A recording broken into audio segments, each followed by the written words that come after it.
এই 42% নিয়ে যত প্রশ্ন, এই কেন্দ্রীয় সরকার, আমরা এতদিন জানি কেন্দ্রীয় সরকার টোটাল 33 টাকা নেয় 1 লিটার পেট্রোল থেকে, আর রাজ্য সরকার নেয় হচ্ছে 18 টাকা মতো। বিজেপি বলছে কেন্দ্র যে 33 টাকা নেয় তার 42% নাকি রাজ্য সরকারকে ফিরিয়ে দিতে হয়। ফলে সেই অঙ্কটা দাঁড়াচ্ছে যে 33 টাকার 42% হচ্ছে 13 টাকা সামথিং। তো এই 18 টাকার সাথে নাকি 13 টাকা যোগ হয়, আর 13 টাকা যোগ হয় 8 আর 3 11 1, আর 31 টাকা হয়ে যায় রাজ্যের টাকা। আর বাদ বাকি যেটা 18 টাকা মাইনাস 13 টাকা মাইনাস করলে যেটা দাঁড়ায় সেটা হচ্ছে 20 টাকা। এই 20 টাকা নাকি দাঁড়ায় আলটিমেটলি কেন্দ্রের টাকা। তো বিজেপির কথা অনুযায়ী এই 42% রাজ্যকে ফিরিয়ে দেওয়ার পর সেন্ট্রাল দাঁড়ায় 20 টাকায় আর স্টেট দাঁড়ায় হচ্ছে 31 টাকায়। কিন্তু আসল তথ্যটা কি বলুন তো, সত্যি কি কেন্দ্র 20 আর রাজ্য 31 টাকা এবং এই 42%টা ফিরিয়ে দেওয়া হয়? এখন এই যে কেন্দ্রীয় সরকার 33 টাকা নেয়, যার 42% নিয়ে এত গল্প, সেটার দুটো ভাগ আছে, আপনাদের জানতে হবে। প্রথম ভাগটা হচ্ছে শেষ হচ্ছে 22 টাকা, আর আরেকটা হচ্ছে এক্সাইজ ডিউটি, যেটাকে আমি শর্টে ইডি লিখছি আপনাদের বোঝার সুবিধার জন্য। এক্সাইজ ডিউটি হচ্ছে 11 টাকা। এই দুটো মিলিয়ে মোট দাঁড়াচ্ছে কেন্দ্রের 33 টাকা, যেটা আমরা সবাই জানি। এবার আপনাকে বুঝতে হবে প্রথমে সেস আর এক্সাইজ ডিউটির পার্থক্যটা কি। সোজা অঙ্কে আপনাদের বলি, ধরুন আপনি আর আমরা একটা দোকানে গেছি, ওই দোকানে ফ্রিতে কলা আর আপেল দেওয়া হচ্ছে। আমি আপনাকে শর্ত করে গেলাম, যদি কলা দেওয়া হয় কলাটা কিন্তু শুধু আমি রাখবো, ওটার ভাগ তুই পাবি না। কিন্তু যদি আপেল দেওয়া হয় তাহলে আপেলটা দুজনের মধ্যে সমান ভাগে ভাগ হবে। মানে দোকানদার যদি ফ্রিতে আপেল দেয় ওটা আপনি 50% পাবেন, আমি 50%, মানে দুটো দিলে এক এক করে। আর যদি কলা দেয় সেটা শর্ত অনুযায়ী শুধু আমি পাবো, ওটা আপনি কিছুই পাবেন না। এবার ধরুন আপনি গিয়ে দেখলেন প্রথমে আপেল দিল একটা একটা করে, নিয়ম অনুযায়ী আপনারা আমার মধ্যে ভাগ হলো আধা আধা। আপনি একটা আপেল পেলেন, আমি একটা আপেল পেলাম। আবার ধরুন দুটো আপেল দিল, আপেলের নিয়ম অনুযায়ী আবার ভাগ হলো, আপনি একটা আপেল পেলেন, আমি একটা আপেল। তাহলে আমি ধরুন দেবাংশু আর আপনার নাম ধরুন সামথিং এ দিয়ে, তাহলে আমি প্রথমে একটা কলা পেলাম, আপেল পেলাম, আপনি একটা আপেল পেলেন। তারপরে যখন আবার দুটো আপেল দিল, তারপরে আবার আমি একটা আপেল পেলাম, তারপরে আবার আপনি একটা আপেল পেলেন। এরপরে ধরুন দোকানদার 10টা কলা দিল, কিন্তু কলার ক্ষেত্রে আমি কি শর্ত বলেছিলাম, যে কলাটা শুধু আমি পাবো, ওটা আপনি পাবেন না। তাই 10টা কলা হলে ওটার ভাগ হবে না। যদি 10টাও দেয়, দোকানদার 10টা কলা দিলে এটা কার ভাগে এসে জুটবে? আমার ভাগে, তাই তো? তাই +10, আর আপনার কি দাঁড়ালো? 0। এবার টোটাল কাউন্ট হচ্ছে আপনি কটা ফল পেলেন আর আমি কটা ফল পেলাম। কি দেখা গেল? আপনি মোটে দুটো ফল পেয়েছেন, কিন্তু আমি 10 + 1 11 + 1 12, 12টা ফল পেলাম। এই যে ডিফারেন্সটা হয়ে গেল, তার কারণ হচ্ছে শর্ত যে কলার কোনো ভাগ হবে না। এই যে কলার ভাগ হবে না, এক্ষেত্রে কলাটা হচ্ছে শেষ। এই শেষ হচ্ছে সেই কলা যার ভাগ কেন্দ্র দেয় না। শেষ বসানো মানে কোনো কিছুর ওপর তার টাকাটা পুরোপুরি কেন্দ্র পাবে, যার অর্থদশ কমিশনের নিয়ম অনুযায়ী 42% রাজ্যকে ফেরত দিতে হবে না। তাহলে কেন্দ্র তো প্রতি লিটার থেকে 22 টাকা তুলছে, এই 33 টাকার যে ভাগটা হচ্ছে। এবার এই যে এক্সাইজ ডিউটি যেটা 11 টাকা, অর্থদশ কমিশনের নিয়ম অনুযায়ী এই 11 টাকার 42% রাজ্যকে দিতে হবে। কি বুঝলেন? এই 11 টাকার 42% দিতে হবে। এবার বোর্ডের নিচের দিকে আমরা আসুন। 11 টাকার 42% কত দাঁড়াচ্ছে? সাধারণ অঙ্ক আমরা করে দেখেছি 5 টাকা। যেহেতু এর 42% দিতে হবে, 22-এর নয়, তাই এর 11 টাকার এক্সাইজ ডিউটির 42% 5 টাকা, যেটা রাজ্য ফেরত পাবে। তাহলে কেন্দ্রের ছিল 33, আবার করি, সেন্ট্রালের 33, আর স্টেটের কত ছিল? 18। কেন্দ্রের 33 টাকা থেকে 5 টাকা রাজ্যে এলো, +5, কত দাঁড়ালো রাজ্য সরকার? 23। আর সেন্ট্রালের যেহেতু 5 মাইনাস হলো, ওই 11 টাকার 42% দিতে গিয়ে, তাই -5 হয়ে কেন্দ্রীয় সরকার দাঁড়ালো 28। এই যে কেন্দ্র 28, এটা 33, অর্থদশ কমিশনের নিয়ম অনুযায়ী যে ভাগটা হয় সেটাতেও দাঁড়াচ্ছে আলটিমেটলি কেন্দ্র 28, রাজ্য 23। এক্ষেত্রেও কেন্দ্র 5 টাকা বেশি পাচ্ছে। তাই বিজেপি নেতারা আপনাদের যেটা গোল খালাচ্ছে সেটা হচ্ছে এই গোটা 33 টাকার 42% ভাগ করে দিচ্ছে। আপনারা ওদেরকে বলবেন এই 33 টাকার মধ্যে 22 টাকা হচ্ছে এই কলার গল্প, যেটার ভাগ কেন্দ্র কাউকে দেয় না, আর এক্সাইজ ডিউটি হচ্ছে সেই আপেল যেটার ভাগ হবে রাজ্য আর কেন্দ্রের মধ্যে। আমি আপনি 50-50 করেছিলাম, ওরা রাজ্য আর কেন্দ্রের মধ্যে 42-58 করে। এবার আসল ধান্দায় আসুন, এই কি সত্যি 23 টাকা রাজ্য পায়? তাহলে এখন 42% ভাগ বটোয়ারা করার পর দাঁড়ালো যে কেন্দ্রীয় সরকার 28 টাকা পাচ্ছে প্রতি লিটার পেট্রোল, আমরা কিন্তু পেট্রোলের উপর হিসাবটা করছি, ডিজেল ধরছি না, ডিজেলে আরো খারাপ অবস্থা, আর স্টেট পাচ্ছে 23 টাকা। এবার আগেরটায় মনে আছে তো যে 11 টাকার 42% হয়েছিল, সেই কারণে 5 টাকা, তো 5 টাকাটা আমি লিখলাম যে 5 টাকাটা কেন্দ্র থেকে মাইনাস আর রাজ্যের সাথে যোগ হওয়ার পর রাজ্যের 18 টাকাটা 23-এ দাঁড়িয়েছে আর কেন্দ্রের 33টা 28-এ দাঁড়িয়েছে। এটা ক্লিয়ার সবার? এবার এই যে 5 টাকা দেওয়ার কথা, এটা কি কেন্দ্র দেয়? না, এখানেই আসল ফান্ডা। কেন্দ্র তাহলে কত দেয়? কেন্দ্র দেয় হচ্ছে প্রতি লিটার পেট্রোলে রাজ্যগুলোকে 75 পয়সা। তার মানে যে 5 টাকা দেওয়ার কথা, অ্যাকচুয়ালি কেন্দ্র প্রতি লিটার পেট্রোলে রাজ্যকে 75 পয়সা ভাগ দেয়, 5 টাকা দেয় না, যেটা নিয়ে সব রাজ্যগুলোর সাথে কেন্দ্রের ঝামেলা। সব রাজ্য, এমনকি বিজেপি শাসিত রাজ্যগুলো মুখ খুলতে পারে না, তাই বাকি সব রাজ্য একই কথা বলে। তাহলে অ্যাকচুয়াল হিসাব কি দাঁড়ালো?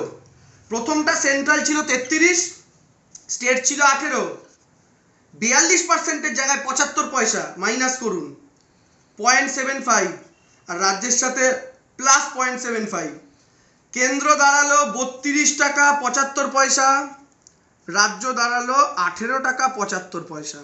এটা হচ্ছে অ্যাকচুয়াল ভাগ বাটোয়ারা যেটা হচ্ছে এই মুহূর্তে দাঁড়িয়ে। তার মানে বিজেপি প্রথম বোকাটা আপনাদের বানাচ্ছে এই গোটা 33 টাকার 42%-এর গল্প শুনিয়ে, যেটাতে কলা আপেলের ভাগটা করছে না, মানে সেস আর এক্সাইজ ডিউটির ভাগটা করছে না। আর দ্বিতীয় বোকা বানাচ্ছে আসলে ওরা কত টাকা দিচ্ছে, এটার পর তো আসে 5 টাকা পাওয়ার কথা, যেটা বিজেপি গোটা 33-এরই 42 করে দিচ্ছিল, ওটা অ্যাকচুয়ালি 11-র 42% হচ্ছে। কিন্তু 11-রও 42% দিচ্ছে না, কেন্দ্র আসলে দিচ্ছে 75 পয়সা। এখন কেন্দ্রীয় সরকার, এখন তো দাম বাড়ছে, যখন দাম স্থির থাকে তখন কি বোকামি করেছে জানেন? যে কারণে রাজ্যগুলোকে বঞ্চিত করা হয়েছে, আমাকে আপনাকে বঞ্চিত করা হয়েছে। কেন্দ্র কি করতো? একটা বাজেটে ঘোষণা করলো আজ থেকে পেট্রোলের ওপর কেন্দ্রীয় সরকার এক্সাইজ ডিউটি 2 টাকা কমালো, তারপরেই বললো 2 টাকা শেষ বাড়ানো হলো। আপনি আমি ভাবলাম কি এমন হলো, দাম তো বাড়লো না, কমলো আবার বেড়ে গেল।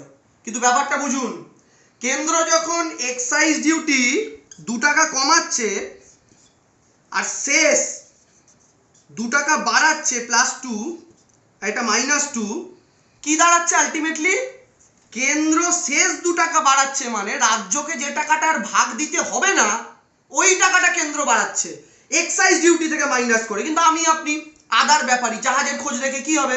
আমরা জানি 90 টাকার পেট্রোল 90 টাকাতেই পাচ্ছি, 2 মাইনাস হয়ে 2 প্লাস হলো, সরকার কোন খাত থেকে কোন খাতে ঢুকিয়েছে আমাদের জেনে কি হবে? কিন্তু সরকার কি করছে আপনাকে জানতে হবে। আপনার রাজ্য সরকারের যে প্রাপ্য ওই টাকাগুলোকে বঞ্চিত করার জন্য কেন্দ্রীয় সরকার এক্সাইজ ডিউটি কমাচ্ছে, সেস বাড়াচ্ছে। টোটাল দামে হয়তো এক আছে, কিন্তু বড় সমস্যা হচ্ছে রাজ্য সরকারগুলোর হাজার হাজার কোটি টাকা লোকসান হচ্ছে, কারণ এই পুরো শেষের 2 টাকাটাই কেন্দ্র পাচ্ছে। আর পেয়ে কি করছে? গুজরাটে সর্দার বল্লভভাই প্যাটেলের মূর্তি তৈরি হচ্ছে 3000 কোটি, আমার আপনার কি কলা? ওই কলা নয়, এটা অন্য কলা। কি হচ্ছে? সেন্ট্রাল ভিস্টা প্রজেক্ট করছে নরেন্দ্র মোদী 20,000 কোটি খরচ করে, দিল্লি সাজানো, ওতে আমার আপনার কি কলা?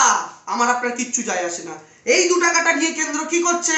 নরেন্দ্র মোদীর জন্য 8,500 কোটি খরচ করে প্লেন কিনছে, আমার আপনার কি কলা?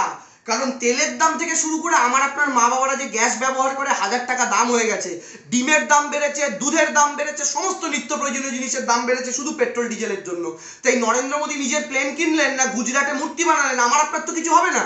কিন্তু এই টাকাটা আমার আপনার রাজ্য সরকারের থেকে লুট করার ফলে কি হচ্ছে? ফ্রি রেশনটা কিন্তু আপনাকে কেন্দ্র দেয় না, রাজ্য দেয়। ন্যায্য মূল্যে ওষুধ আপনাকে রাজ্য দেয়, হসপিটালে ফ্রি চিকিৎসা রাজ্য দেয়, স্বাস্থ্যসাথীর কার্ডের অপারেশন রাজ্য দেয়, কন্যাশ্রী রাজ্য দেয়, স্কুল রাজ্য বানায়, বই খাতা রাজ্য দেয়, সবুজ সাথীর সাইকেল রাজ্য দেয়। আপনার রাস্তাঘাট, মেন যে রাস্তা কলকাতা সহ গোটা রাজ্যে দেখছেন ঢালাই রাস্তা সব রাজ্য করে। ফলে রাজ্য থেকে বঞ্চিত হওয়া মানে আলটিমেটলি আপনার এলাকার উন্নয়নের গতি স্লথ হওয়া। এবার আপনাদের আরেকটি ইন্টারেস্টিং তথ্য বলি, যেটা বিজেপি আপনাদের কখনো বলবে না, শুনুন। এই যে সংখ্যাটা দেখছেন 2014 30,000 কোটি আর 2020 2,94,000 কোটি, এটা কি জানেন? শুনলে চক্ষু চড়ক গাছ হবে। শুনুন, কংগ্রেস সরকার যখন ছেড়ে চলে যায় মনমোহন সিং এর সরকার, সেই 2014 সালে কেন্দ্রীয় সরকার পেট্রোল ডিজেল থেকে টোটাল রোজগার করেছিল 30,000 কোটি। মনমোহন সিং এর শেষ সরকারের শেষ বছর পেট্রোল ডিজেল থেকে কেন্দ্রীয় সরকারের রোজগার 30,000 কোটি। আর নরেন্দ্র মোদীর 2020, যেহেতু 21টা পুরোপুরি হয়নি, 2020-তে কেন্দ্রীয় সরকার অর্থাৎ মোদী জমানার কেন্দ্রীয় সরকার গত বছর পেট্রোল ডিজেল বাবদ কেন্দ্র রোজগার করেছে 2,94,000 কোটি।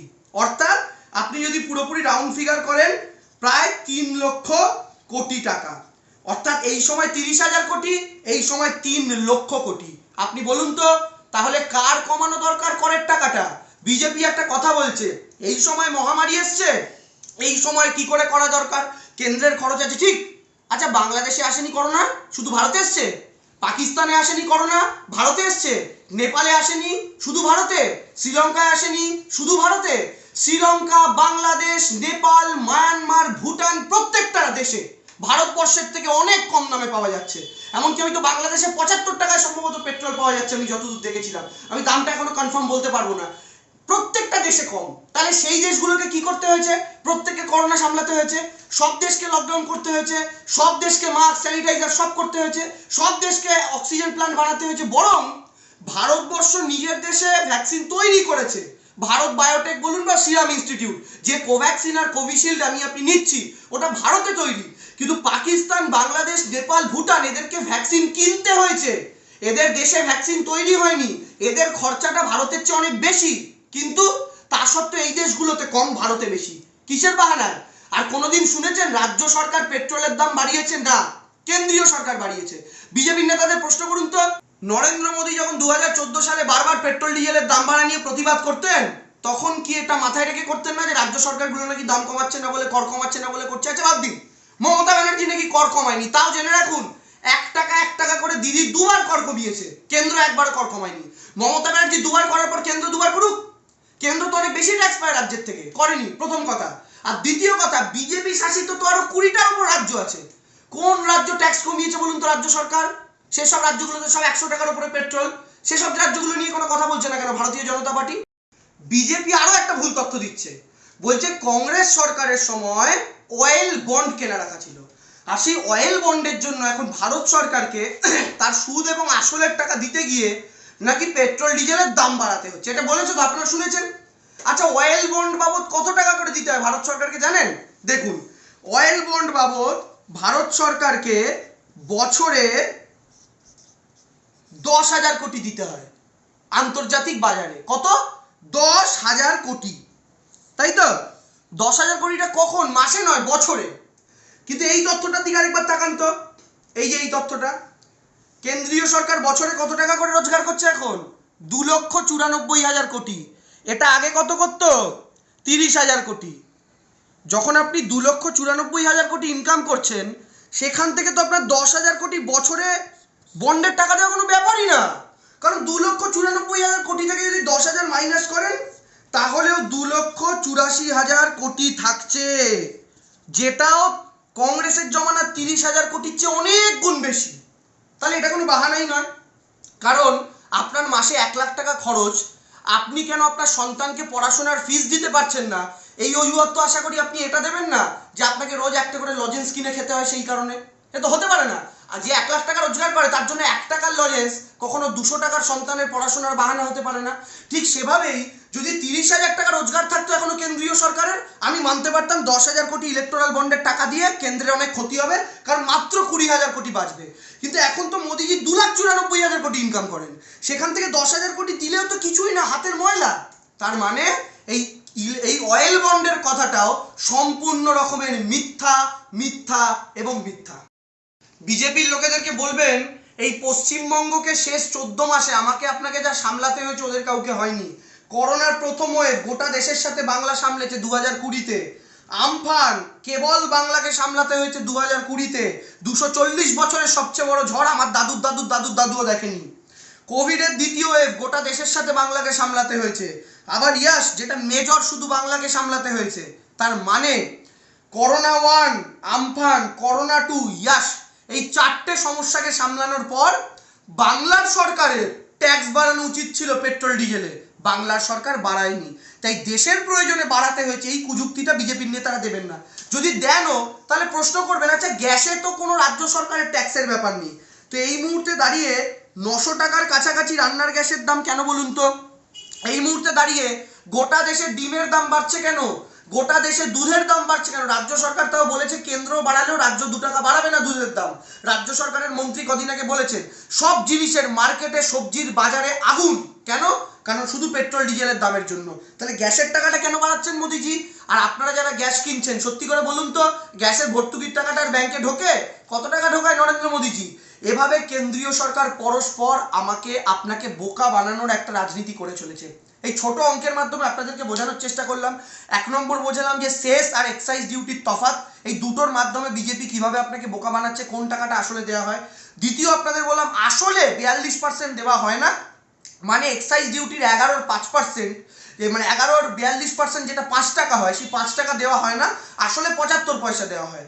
এছাড়াও আর কি বললাম, ইউপিএ জমানায় কত টাকা আয় হতো পেট্রোল ডিজেল থেকে, এই সময় কত টাকা আয় হয়। আর চতুর্থ কি বললাম, বিজেপি সরকার যে বারবার বলছে এই মহামারীর কারণে এত খরচ, তাই সরকারকে টাকা তুলতে হচ্ছে, এটাও বোঝালাম যে আমাদের পারিপার্শ্বিক দেশগুলোতেও এসছে, কিন্তু কোনো জায়গাতে বাড়াতে হয়নি। এবং শেষ, গ্যাসের দাম, যেটার পেছনে রাজ্য কেন্দ্রের যুক্তি খুঁজে পায় না ওরা, তা সত্ত্বেও গ্যাসের দামটা কেন বাড়ছে নরেন্দ্র মোদী বোঝাতে পারছেন না। তো আপনাদের কাছে অনুরোধ করব, সচেতন থাকুন, সজাগ থাকুন, এবং বিজেপির এই যে নোংরা ওদের আইটি সেলের মিথ্যা প্রচার, সেই প্রচার থেকে দূরে থাকুন। ভিডিওটা ভালো লাগলে শেয়ার করুন, লোককে সচেতন করুন। জয় হিন্দ, বন্দে মাতরম।